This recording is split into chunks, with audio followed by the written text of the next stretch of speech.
Olá pessoal, tudo bem com vocês? O tema da nossa aula hoje: assistência de enfermagem a vítimas de violência. Antes da gente começar a falar como nós vamos atender a essas vítimas, aos nossos pacientes, vamos classificar aí os tipos de violência. Quando nós falamos, de violência, logo nos vem à mente marcas, agressões, mas não. A violência ela existe de diversas formas, de se acontecer, sendo assim nós temos que estar preparados para atender a essas vítimas, tá? Nessas diversas formas de violência que ela possa vir a apresentar, de modo a termos um olhar clínico, em situações como essa, para que nós possamos intervir de modo com que essas situações elas não se tornem frequentes, ao ponto dessas vítimas, correrem aí o risco de vida, evoluírem até ao óbito. Então nós temos que nos atentar no contexto geral da assistência, ter um olhar clínico para que assim a gente consiga descobrir se esse paciente está de fato sofrendo algum tipo de violência e devidamente fazer as notificações para que esse paciente saia dessa zona aí de risco. Então vamos começar a falar sobre a violência psicológica. Pessoal, a violência psicológica é um tipo de violência que aflige a muitas pessoas, tá? Principalmente a crianças, a mulheres, a idoso. E esse tipo de violência, ele faz com que a pessoa ela entre num estado de muitas vezes de apatia, de medo, de agressividade, porque muitas vezes ela é coagida, ela sofre ameaças, E aí ela paralisa frente a esse medo, a essa angústia, essa pressão psicológica que estão exercendo sobre ela. Então isso é muito importante nós falarmos sobre a violência psicológica, o silêncio também, onde essas pessoas elas sofrem absolutamente porque elas são desprezadas dentro do seu contexto familiar, do meio onde estão inseridos. Então a violência psicológica ela fará com que o seu paciente ele se torne extremamente apático muitas vezes, agressivo, porque muitas pessoas podem reproduzir a violência que elas sofrem, tá? Então isso é muito importante nós nos atentarmos. Em relação às crianças, isso é muito importante a gente falar. A criança quando ela sofre tipo de violência psicológica, a gente vai falar de outros tipos de violência. Mas quando a criança sofre algum tipo de violência psicológica, a tendência é que ela replique aquele comportamento o qual ela sofre, tá? Esse tipo de violência que ela sofre, ela pode reproduzir. Então muitas vezes você vai atender a uma criança ali que chega no seu setor de emergência, porque sofreu de repente alguma alteração no seu organismo, tá com febre, mas ela também sofre esses maus tratos psicológicos, e aí você pode perceber que além desse contexto da dor, que a levou à hospitalização, envolto nisso tudo também tem uma questão comportamental que nós precisamos observar. Então essa criança ela pode muitas vezes estar extremamente arredia, extremamente agressiva, tá com medo do seu contato. Então isso é muito importante nós termos essa abordagem, criar esse vínculo, ter um tom de voz ameno com essas pessoas, que já estão assustadas. Eu preciso ter esse olhar clínico quando aquele meu paciente ele chega com um jeito muito receoso, com muito medo. Então eu tenho que ter esse olhar clínico, ter um tom de voz ameno para estabelecer um vínculo de confiança com o meu paciente, tá? Eu preciso fazer com que ele se sinta seguro à minha presença, e a partir dali, quando eu tiver essa desconfiança que aquela criança, por exemplo, sofra algum tipo de violência psicológica, eu tenho que fazer uma intervenção. Eu não posso simplesmente achar que aquela criança sofre maus tratos de várias naturezas e não fazer nada. Porque se eu tomo uma atitude, eu posso tirar a criança dessa zona de risco, no qual ela pode até evoluir ao óbito. Então, eu vendo esse contexto, eu observando essa situação, logo eu falarei à minha enfermeira, procuraremos talvez uma assistente social, uma psicóloga, para que faça uma investigação maior, e se de fato essa criança sofra de fato violência, ela saia dessa zona de risco. Outra coisa é que é muito importante nós falarmos, é muito importante que vocês, ao atenderem uma criança, tá? No serviço de emergência, no pronto-socorro, é muito importante nós observarmos como um todo. Eu sempre falei aqui para vocês que a enfermagem para que de fato ela preste uma assistência completa, eu preciso ter uma visão holística. O que é uma visão holística? Abrangente das coisas, né? Se eu me foco apenas a tratar da doença e não vejo o ser humano na sua totalidade, eu posso estar deixando para trás várias situações assim importantes, tais como essa questão da violência que a criança pode sofrer, né? Então a criança ela sofre violência psicológica, como eu disse, é uma criança que vai estar arredia, que vai estar com medo, é uma criança muito triste, muito assustada. Obviamente que a criança quando procura um serviço hospitalar, ela fica assustada, ela tá com dor, né? Dependendo do contexto que a levou à hospitalização, ela tá com dor, ela tá com medo daquele contexto, mas eu preciso ter um olhar muito mais clínico, muito mais minucioso, né? Para tentar detectar esses possíveis traços aí de violência sofrido pela criança. Outra coisa também, a negligência, né? O ato de se praticar a violência, ele é muito amplo, né? Não somente uma violência física. O fato de você ser negligente a uma criança, caracterizaremos como violência também, né? Porque as crianças, elas demandam do quê? Demandam de amor, demandam de carinho, demandam de cuidados à sua saúde física e também demandam desses cuidados diários, tais como higiene, alimentação, lazer. Logo, se eu noto que essa criança de repente está com roupas extremamente rasgadas, né? O cabelo com piolho, sabe? Assim, coisas exageradas, piolho que já tá ali há muito tempo, né? Quando você percebe que já houve até de fato uma lesão possível no couro cabeludo da criança, a criança com secreções, sabe? Aparentes, sabe? Maus cuidados de modo geral, uma higiene totalmente deficiente, totalmente precário, ou muito magro, desnutrido, né? Cabelo totalmente bagunçado, roupas rasgadas. Logo, eu posso sugerir que dentro desse contexto, de fato, ocorrem os maus tratos. Obviamente, né? Quando eu levanto essa questão, vem muita polêmica acerca disso tudo. Obviamente, eu precisarei ter olhar clínico. Gente, o profissional de enfermagem, ele precisa ter olhar clínico para tudo. Obviamente, nós não prestaremos a nossa assistência de um modo muito robotizado.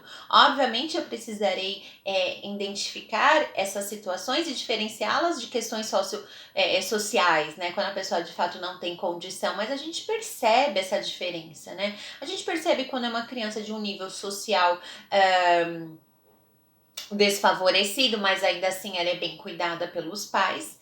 E a gente também percebe quando a criança de fato ela sofre a negligência de seus cuidados básicos. Então isso é um olhar clínico em que nós profissionais precisaremos ter para que de fato essa criança ela chega para ser tratada por você e você consiga reconhecer esses possíveis traços de modo a intervir. Então quando a gente faz essas devidas notificações, né? Então aí você você vai conversar com a psicóloga ali do seu setor, com a enfermeira, né, primeiramente, com a assistente social, que tomará a devida providência e pode tirar, remover essa criança da zona de risco. Então é super importante. O papel da enfermagem com as crianças que sofrem violência, ele é de extrema importância, né, e pouco se fala. Eu vejo que até na internet, quando nós procuramos artigos, existem poucos artigos acerca desse assunto que é tão importante, porque uma criança, quando ela apresentará os sinais desses maus tratos, primeiramente elas vão ser cuidadas por vocês. Então é muito importante que nós tenhamos aí esse devido olhar clínico, sabe? Sair daquele senso comum, ter uma visão de fato mais abrangente. Isso é fundamental. Então eu vou reconhecer essas questões comportamentais da criança. Eu vou observar essa questão de possíveis negligências que essa criança possa sofrer. Outra coisa, as crianças que sofrem abuso sexual é um assunto um tanto quanto delicado, mas é uma situação muito frequente em nosso país. A maioria das crianças que sofrem abuso sexual, elas sofrem esse tipo de violência dentro do seu ambiente, do seu contexto familiar, são pessoas próximas que causam tal situação, de modo com que essa criança ela se torna muitas vezes impossibilitada de fazer relatos acerca desse assunto, porque ela tem muito medo, né? Ela tem muito medo do agressor, porque ele está num contexto muito próximo a ela e ela tem vergonha, ela tem sensação de culpa. Então, essa criança possivelmente será uma criança retraída. Quando não, pode ser uma criança agressiva que vai ter medo do seu contato quando você for realizar um procedimento, porque ela pode achar que todo e qualquer adulto fará mal a ela. Então, são essas minúcias que vocês precisam, que nós precisamos ter esse olhar clínico, tá? Outra coisa, você fará ali algum procedimento, você pode dar banho nessa criança e ver possíveis lesões nas suas áreas genitais, tá? Então isso é muito importante nós nos atentarmos, gente. A gente jamais poderá deixar passar em branco. Ah, porque eu só tenho que fazer um curativo nele, eu só tenho que fazer um procedimento. Não, nós temos que ver o ser humano na sua totalidade, tá? De uma forma muito mais abrangente. Então, essa criança, eu precisarei ter esse olhar clínico, como eu disse para vocês, né? Eu deverei me abaixar para ficar na sua altura, né? Para trazer essa identificação, né? Ela perder esse medo, né? Porque o adulto, né, bem mais alto, ela precisa, né, levantar a face para poder enxergá-lo, ela tem medo, o adulto representa alguém que lhe faz mal. Então, tenha essa cautela quando você perceber uma criança muito assustada, coloque-se na sua altura, converse num tom ameno, de modo a tentar descobrir o que está acontecendo, obviamente de uma forma muito sutil para não trazer sofrimento a essa criança. Observe os seus relatos, observe o seu comportamento e assim você toma as devidas medidas. Você fala lá para sua enfermeira, para sua, de repente, assistente social que possa ter no setor, porque todo esse cuidado às vítimas de violência, eles são prestados pela equipe multidisciplinar. Quais são os profissionais da equipe multidisciplinar?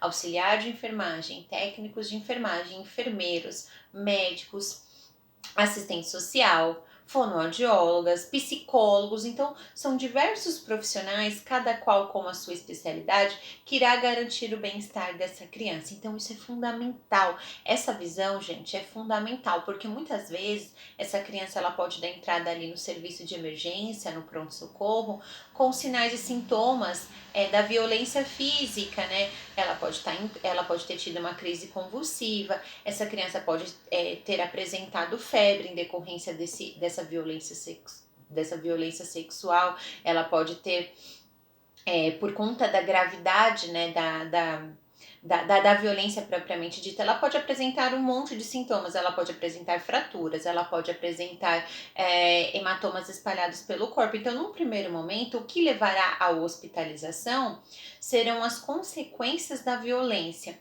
E aí, o cuidador, né, que o levará, o que estará acompanhando essa criança, você também tem que perceber esse contexto, né? Como ele irá justificar aqueles sintomas apresentados, aqueles sinais apresentados pela criança. Então, nós precisaremos estar atentos a essas situações, tá? Obviamente que nós iremos tratar da febre apresentada pela criança, nós iremos tratar dos hematomas apresentados pela criança, mas eu não poderei esquecer do contexto em que ela está inserida. Isso é fundamental, tá, gente? Então, nós precisamos ter esse tipo de visão abrangente. Sinais de violência física praticada contra a criança: violência física, arranhaduras pelo seu corpo, principalmente nas costas, tá? Arranhaduras, queimaduras de cigarro, hematomas que já são antigos, né, que nos dão a entender que essa criança frequentemente ela passa por essas situações de violência. Então nós precisamos fazer a devida investigação de todos esses quesitos. O mais importante aqui, pessoal, é eu garantir ao meu paciente essa confiança, tá? E eu só irei garantir, eu só vou conseguir estabelecer esse vínculo com esse meu paciente que sofreu a violência, no caso aqui a criança, né, por nós citados, eu conseguirei estabelecer essa conexão quando eu terei em mente o senso da humanização, né, que é tratar aquele meu paciente na sua totalidade, né, tendo em vista que ele é um ser humano com necessidades físicas, psíquicas e espirituais. Então é muito importante que vocês tenham essa devida atenção. Você pode fazer também, dar uma folha de sulfite para essa criança, né, quando a situação meio que estabilizar, e pedir para que ela desenhe algo, né, de modo com que ela consiga expressar os seus sentimentos. As crianças, elas se expressam muito através de desenhos e de cores. Quando elas estão passando por situações complexas como de violência, elas usam cores mais escuras, elas fazem desenhos que elas apresentam aí, elas fazem essa representatividade da violência. Então é uma das formas também, de modo com que você não coage a criança, não faz perguntas bruscas que podem aumentar aí o seu sofrimento, tá? Então é muito importante nós nos atentarmos a esses sinais da personalidade, né? Que a criança pode ficar muito retraída, a criança ela pode ficar muito assustada, ela pode ficar muito agressiva. E no caso da violência sexual, como eu disse a vocês, ela pode ter lesão, né, notórias pelo seu corpo, ou então questões comportamentais, ela pode ter uma hipersexualização, ela pode ficar manipulando seus órgãos genitais, tal. Então isso pode ser um dos sinais que ela sofra algum tipo de violência sexual. Então, nós precisamos ter esse tipo de visão mais abrangente para que a gente possa garantir a ele esse tipo de segurança que ele precisa, tá? Para que ele saia dessa zona de risco, enfim, vá para ser cuidado de modo mais seguro. Então, isso é fundamental que os profissionais de enfermagem tenham essa visão, tá? Porque, como eu disse para vocês, uma criança que sofre violência, primeiramente, né, quando os sintomas eles serão visíveis quando os sinais serão visíveis e os sintomas por eles sentidos, eles procurarão um serviço de saúde. Então cabe a nós, né, fugirmos daquele conceito básico e termos uma visão mais abrangente. Assim como os idosos também que sofrem maus tratos. Os idosos sofrem maus tratos porque perante os malfeitores, né, perante os agressores, o idoso ele já não tem mais voz ativa na sociedade, ele já não detém mais de força física. Eles são vistos aí como seres incapazes, né, de se defenderem. Então, por isso também que eles sofrem muito tipo de violência. Logo, então, nós temos que também, justamente, gente, toda e qualquer pessoa podem sofrer a violência e nós cuidaremos dessas vítimas, tá? Mas existem aí aqueles que são mais vulneráveis a essa situação. A criança, o idoso, a mulher, né? Então o idoso, como eu disse, justamente por ter essa concepção de que o idoso ele não de fato é capaz de se defender, que ele é frágil, então ele sofrerá esse tipo de violência. Muitas vezes aquele que foi designado, né, dentro do seu contexto familiar, foi designado para ele cuidar do idoso, aquilo para ele é um fardo, então ele transfere essa raiva à vítima, né?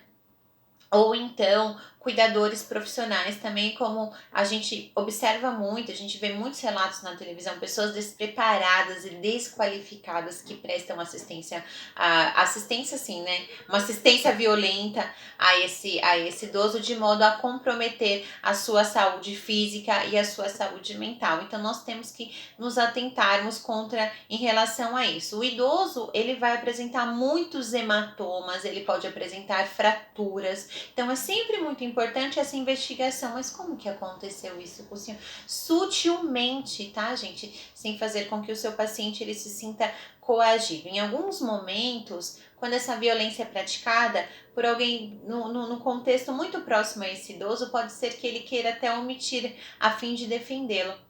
Mas essas investigações elas serão feitas devidamente uma vez que você notar, porque primeiramente ele será atendido por você. Hematomas espalhados pelo corpo sem a devida explicação, todos nós sabemos que o idoso ele aí possui uma fragilidade em seus vasos sanguíneos, né?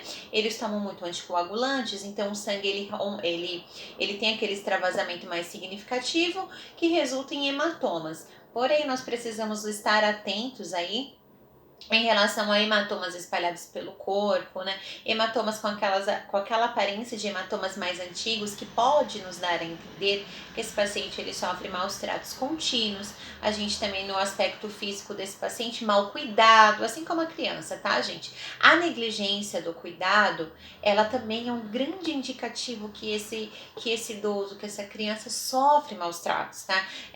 Roupas rasgadas, cabelo muito desarrumado, sabe? Quando você percebe que visivelmente está mal cuidado. O que é diferente, gente, de questão social. Isso não tem nada a ver. Uma coisa é uma pessoa super simples, mas muito bem tratada, né? Muito bem cuidadinha. E outra coisa é uma pessoa que de fato está largada, não está sendo cuidada. Também a negligência aos cuidados básicos dos indivíduos é uma forma de se praticar violência. Então nós temos que nos atentarmos a isso, tá?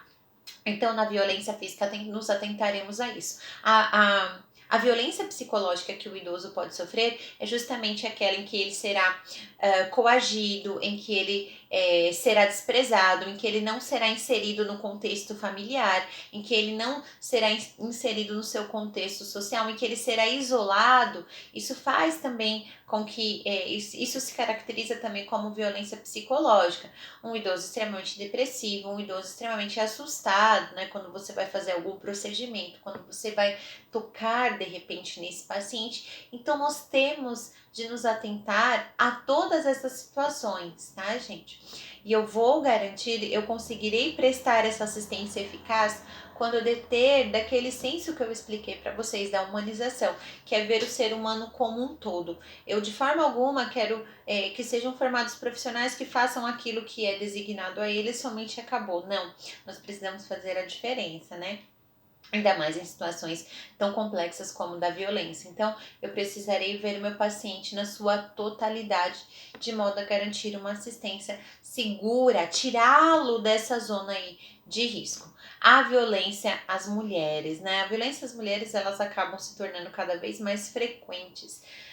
Ainda mais dentro desse contexto em que nós estamos vivendo da pandemia, em que muitas pessoas, né, os casais ficaram em casa, né, e acabam ficando estressados, e a questão social também, onde essas pessoas, muitas delas perderam o emprego, acabam ficando muito, o nível de estresse das pessoas subiu absurdamente, a questão de não ter uma escapatória, né, precisa ficar naquele contexto familiar, isso também acabou por desencadear o aumento da violência doméstica.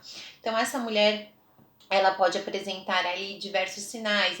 Gente, os hematomas, eles são clássicos, tá? Principalmente na face, no olho, queimaduras também pelo corpo, arranhões. Então, assim, muitas vezes, como eu acho que eu já disse em outro momento para vocês, muitas vezes o paciente ou a vítima, né, melhor falando, a vítima, ela ficará muito envergonhada dentro desse contexto. Então, cabe a nós termos aí abordagem ética, a ser uma pessoa que possa ter receber informações confidenciais de modo a não expor. Obviamente que nós temos ali um protocolo, né, para que sejam feitas as notificações de pessoas que sofrem violência, para que assim elas não fiquem impunes, né? Não adiantaria nada as vítimas de violência serem tratadas no hospital, pronto, acabou ali, né, trataremos daquela pessoa e acabou. Porém, não é assim que funciona. Essas vítimas, elas passam ali por todo um processo, né, processo esse que serão notificadas essas situações para que medidas legais sejam tomadas e a pessoa saia daquela situação de risco, como eu expliquei a vocês. Então, a mulher sofre violência física, sofre violência psicológica, sofre violência sexual. A violência sexual é muito importante nós orientarmos, porque assim, quando a mulher sofre violência sexual, ela se sente humilhada, ela se sente envergonhada, e temos alguns riscos, né, em decorrência desse tipo de violência. Uma delas é a gravidez indesejada. Nós temos que orientar a essa mulher para tentar minimizar aí a sua angústia, que o aborto ele é permitido em situações de estupro, tá? Então, essa mulher também receberá toda uma medicação, os antivirais, né, para que sejam prevenidas aí as doenças sexualmente transmissíveis. Então, nós vamos garantir a ela todo esse aparato, nós explicaremos a ela que ela será devidamente cuidada, que ela não irá se contaminar com nenhuma doença, porque nós iremos entrar com todos os procedimentos cabíveis. Caso, possivelmente, ela pode se mostrar extremamente angustiada, porque pode ter engravidado, nós vamos falar para ela que no nosso país o aborto ele é permitido mediante as situações de estupro, tá? Nós vamos tentar assegurar essa tranquilidade a ela. Então, vamos assegurar isso, vamos fazer aquele ambiente calmo, sem expor a ela. Lógico, eu vou me comunicar com a minha enfermeira, né, com o médico acerca do, mas tudo num tom não perto do paciente ou da vítima, tá? Tratar de possíveis lesões que ela possa ter apresentado em decorrência dessa violência, porque como foi um ato sem a sua permissão, o agressor pode ter machucado, né, provocado algumas lesões pelo seu corpo. Eu as tratarei com muita cautela ao toque dessa pessoa, ela ainda está muito arredia a esse contato. Tudo bem que você é um profissional de saúde, ela reconhece isso, mas ainda ela está muito machucada, tá? Tanto física como emocionalmente. Então, eu a tratarei dessa forma, com muita cautela. O tom de voz precisa ser ameno, o ambiente, obviamente, isso serve para todos, tá? Para a mulher que sofre abuso sexual, para o idoso, para a criança.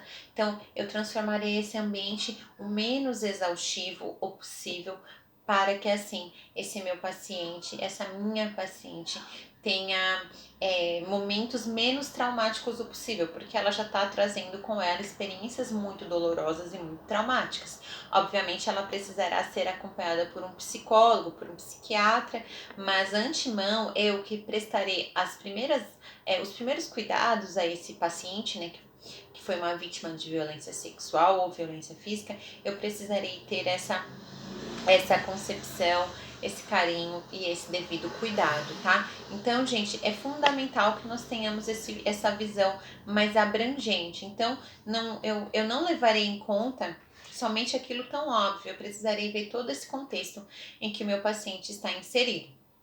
Tá, isso é fundamental que nós tenhamos essa visão mais ampla das situações, tá? Crianças que sofrem maus tratos, idosos que sofrem maus tratos, a mulher que sofre maus tratos. E esse tipo de violência é muito amplo, no sentido de violência psicológica, é tudo que traz, tudo que aflige ao emocional do indivíduo poderá ser caracterizado como uma violência psicológica, né? Onde a pessoa é coagida, onde ela é humilhada, onde ela é desprezada, onde as suas necessidades básicas também não são supridas no caso da negligência, né? Onde suas necessidades alimentares, medicamentosas, né? De lazer, de amor, porque todo mundo precisa de amor. Quando esse paciente ele não tiver essas necessidades sanadas, ele também está passando por um tipo de violência que nós precisamos ter essa visão e tentar intervir para que ele saia dessa zona de risco, tá? Então, o paciente, os mais vulneráveis, a criança, a mulher, o idoso, mas lembrando que por conta, né, desse contexto da nossa sociedade, nós temos que ter em vista que todas as pessoas estão vulneráveis a passar pela violência. Um dos fatores desencadeantes são de fato essas questões, essas diferenças sociais, o uso de droga, né, que faz com que a pessoa tenha ali o seu inconsciente tomando conta e não consciente, porque o consciente é o que nos faz respeitar as regras da sociedade. Então, uso de droga, essas questões sociais que são muito discrepantes em nosso país, de modo a desencadear os quadros da violência. E uma grande tendência também, uma triste realidade, é que quando uma pessoa sofre violência, a grande tendência é que ela replique a esse tipo de situação por ela vivida, né? Porque ficar armazenada aqui no inconsciente, então ela vai, se não devidamente tratada, ela pode replicar. Então, nós, profissionais, nós precisamos estar preparados, tá, a estes cuidados. Falando de cuidados, né, eu já expliquei a vocês a abordagem, cuidados propriamente ditos. Situações, né, em que esse paciente chega ali no serviço de emergência, situações em que ele sofreu a violência, de várias naturezas, né, física ou sexual ou até psicológica, fará com que o seu organismo responda a essas situações de estresse, tá? E no caso, os sinais vitais apresentarão uma diferença significativa. Só que eu terei em mente que não significa que aquele meu paciente de repente é um hipertenso e tal. Aquela mudança, alteração significativa dos seus sinais vitais é em decorrência daquele estresse que ele passou. Então, isso é muito importante. Então, monitorar os sinais vitais, promover um ambiente calmo, avaliação do nível de consciência, até mesmo porque quando nós passamos, né? Não vou nem chegar a um caso extremo como da violência física ou violência sexual, mas assim, quando as pessoas passam por situações traumáticas, vamos colocar assim, situações traumáticas. As pessoas elas podem criar um mecanismo de fuga daquela situação. Ou seja, vou colocar mais claramente, quando uma pessoa passa por um momento muito difícil, ela pode criar uma realidade paralela, né? Que não seja aquela em que ela esteja vivendo, para minimizar, diminuir o seu sofrimento. Então, assim, a criança quando sofre a violência sexual pode ficar confusa, a mulher quando sofre a violência sexual ou física, ela pode ficar confuso, o idoso tem essa grande probabilidade. Então, a avaliação do nível de consciência, prover ambiente calmo, sinais vitais, auxiliá-lo nas suas atividades básicas diárias, porque assim, a tendência é que ele perca a vontade, né, de tomar banho, de repente escovar o cabelo, coisas básicas. Vamos auxiliar o paciente, obviamente é sempre você estimular, né, a essa condição, mas se não for possível, ainda assim você fará para esse paciente prover um ambiente calmo, monitorização de sinais vitais contínuas, provavelmente administração de medicações, né, para estabilização, muitas vezes alguns calmantes, alguns psicotrópicos poderemos administrar sim a essas mulheres que sofreram aí a violência sexual, e as crianças também têm um protocolo, né, nos hospitais, nas instituições, nas quais essas pessoas serão encaminhadas, né, para se medicarem conforme ali o protocolo, para não desenvolverem algumas das principais doenças sexualmente transmissíveis, né, então nós respeitaremos a todo esse protocolo, mas de modo a garantir ali ao nosso paciente dias menos estressantes o possível, né? Estabelecer essa conexão com o paciente para que assim ele se sinta mais acolhido em seu momento de dor, tá? Então isso é muito importante nós nos atentarmos. Em alguns casos, né, mais extremos da violência física, né, em que há o ferimento por arma branca, aquilo que chamamos de FAF, o paciente ele pode apresentar hemorragias significativas, né? Faremos também toda observação, detalharemos, tá, gente? É sempre muito importante você detalhar o aspecto da lesão, porque essas informações a nível judicial vai ser de muita valia. Então, o paciente sofreu um ferimento por arma branca, né? E a FAB, né? Ferimento por arma branca. E aí nós realizaremos todas as medidas de profilaxia a esse paciente, a vacina tetânica, o cuidado com a lesão propriamente dito, né? Se necessário, intervenção cirúrgica, né? Se for uma lesão mais profunda, uma intervenção cirúrgica, obviamente. Reposição volêmica a esse paciente, administração dos medicamentos adequados. Então, nós sempre iremos realizar os cuidados, né, mediante os sinais que a violência deixou, mas também sempre fazer relatos que eles serão de extrema valia, assim como os pacientes, também as vítimas de ferimento por arma de fogo, né? FAF, ferimento por arma de fogo. Então, esses pacientes, nós, obviamente, né, situações muito graves, nós iremos monitorar, se necessário, realizar intubação, ventilação e encaminhá-los aí ao procedimento cirúrgico, tá ok? Pessoal, acho que a aula de hoje já foi bem rentável, um vídeo maiorzinho, mas nos encontraremos daqui a pouquinho no fórum. Muito obrigada!